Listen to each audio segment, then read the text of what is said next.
Hey everyone, and welcome to another deep dive. Today, we're going to be tackling something that's always in the headlines but rarely gets the nuanced exploration it deserves, Africa's debt.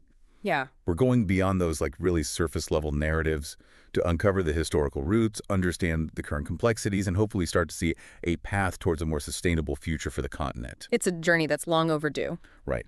And lucky for us, we have a fantastic roadmap for this deep dive today. It is a 2024 UN report titled Analysis of Africa's Debt Towards a Viable and Sustainable Solution. Because here's the thing, and I bet you felt this too. Talking about Africa's debt can feel kind of huge and impersonal, right? But we're not just talking about numbers on a spreadsheet. We're talking about the intertwined histories of nations, the very real impact on people's lives, and ultimately Africa's ability to achieve those, ambitious sustainable development goals. Ready to unpack all of this? Let's get to it. Okay. The report, it doesn't sugarcoat anything. It takes us all the way back to the often overlooked connection between colonialism and Africa's current debt burden. It's essential context. You see, for decades, discussions around African debt focused primarily on the period after independence. Right. This report, however, makes a really compelling argument. You can't untangle Africa's debt from its colonial past. Okay, so let's break this down. How exactly did colonialism, create this debt problem that still affects the continent today? Imagine this. Colonial powers arrive in Africa, but they're not exactly focused on building, thriving independent nations, are they? Their priority is extracting resources. Minerals, cash crops, you name it. So the debt incurred during that time, it wasn't actually being used to develop Africa. You hit the nail on the head. The report highlights how colonial powers use debt not as a tool for development, but as a means of control.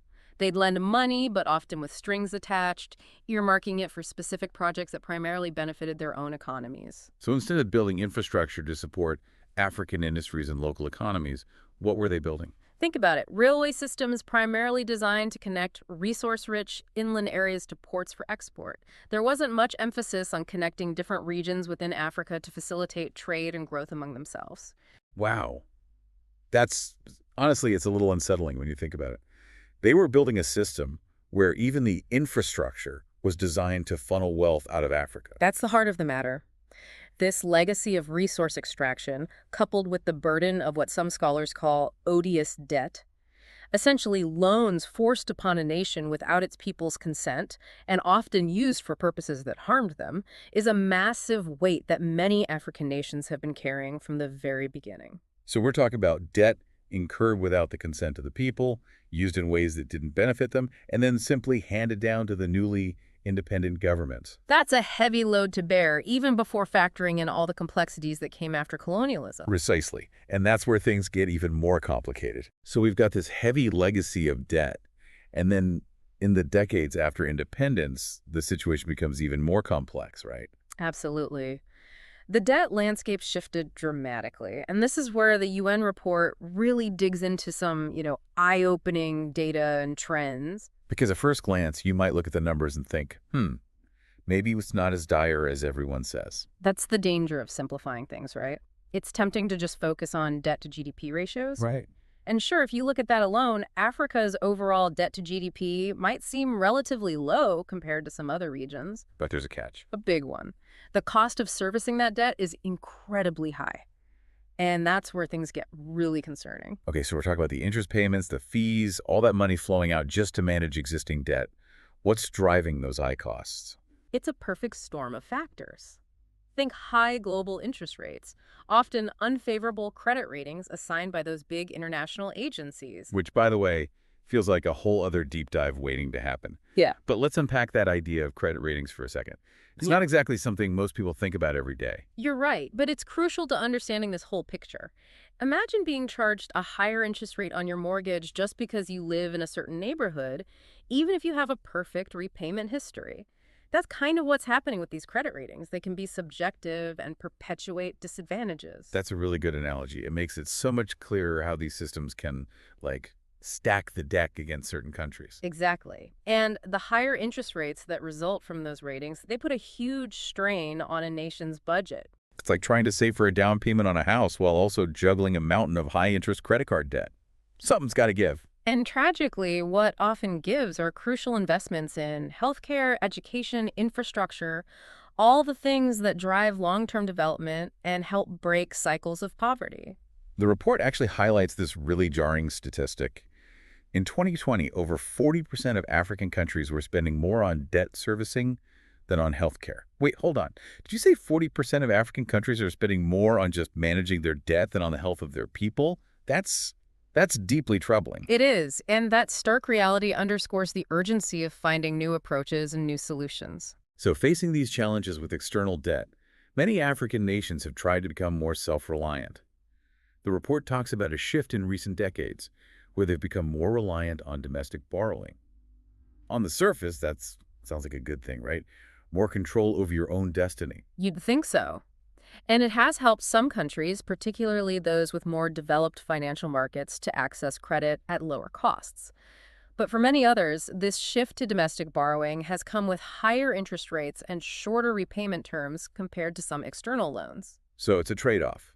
Yeah. Potentially more autonomy, but at a steeper price. And often with limited access to the kind of long-term financing needed for large-scale infrastructure projects and sustainable development initiatives. It's like trying to build a skyscraper with short-term loans designed for a small business. The foundation just isn't there. So we're talking about a real need for both. A more equitable system of external financing and the strengthening of domestic resource mobilization. It's about creating a system that works for African nations, not against them. Exactly. And that's what makes this conversation so important. We're not just talking about shifting numbers on a spreadsheet. We're talking about changing the very rules of the game. So if we're talking about like changing the rules of the game, where do we even begin? The UN report, it doesn't exactly hold back when it comes to like critiquing the current global financial system, right? Not at all. It calls out those systemic issues that put African nations at a disadvantage.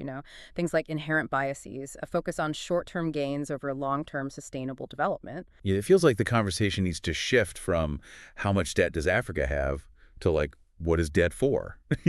Like Yeah. how can it be used as a tool to actually achieve those goals? So we keep talking about the sustainable development goals.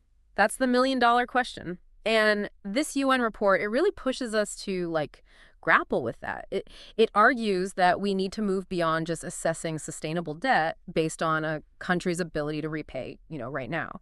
We should be looking at the long-term value of investments in things like climate resilience, education, healthcare. So instead of judging a business solely on its current profits, we should be looking at its potential for future growth and innovation. Exactly. The report talks about this really interesting idea of a resilience dividend.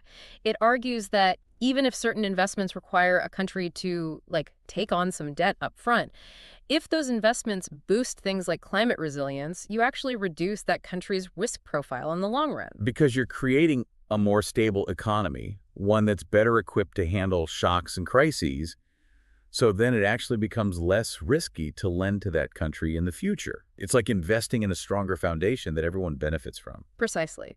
But of course, none of this can happen without some fundamental changes to the global financial architecture. The report's very clear about that. It calls for a more equitable playing field, one that recognizes the specific challenges and opportunities faced by African nations. Less about imposing one-size-fits-all solutions and more about, creating a system that empowers African countries to chart their own course towards sustainable development. What would that actually look like in practice? Well, the report outlines a few key pathways. One is strengthening domestic resource mobilization. This could involve things like, improving tax collection and reducing reliance on those external loans we've been discussing. So kind of like getting your own financial house in order so you're less reliant on others. Exactly. Another pathway is promoting more equitable lending practices. Imagine if those big multilateral development banks like the World Bank, for example, offered more loans in local currencies, with more flexible terms that take into account things like those external shocks we talked about. So less about dictating terms and more about building a true partnership. I like it. Right. And finally, the report really hammers home the need for broader reforms to the global financial system itself. This means aligning the system with long-term development goals, not just short-term profits.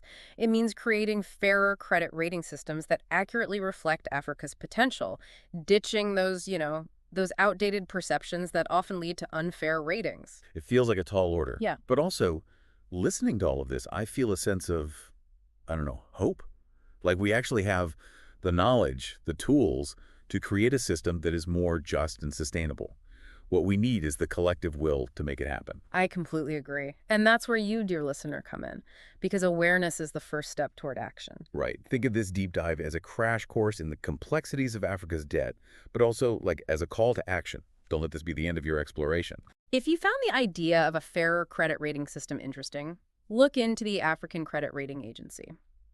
If you want to understand how all of this ties into those sustainable development goals we keep mentioning, dig into the UN's 2030 agenda. There's a whole world of information out there just waiting to be discovered. And the more you know, the more you can be a part of creating that more just and sustainable future. Because remember, Africa's debt story isn't just about numbers on a balance sheet. It's about people. It's about potential. And ultimately, it's about the kind of world we want to live in. That's a wrap on this deep dive. Until next time, keep asking those tough questions, keep learning, and keep diving deeper.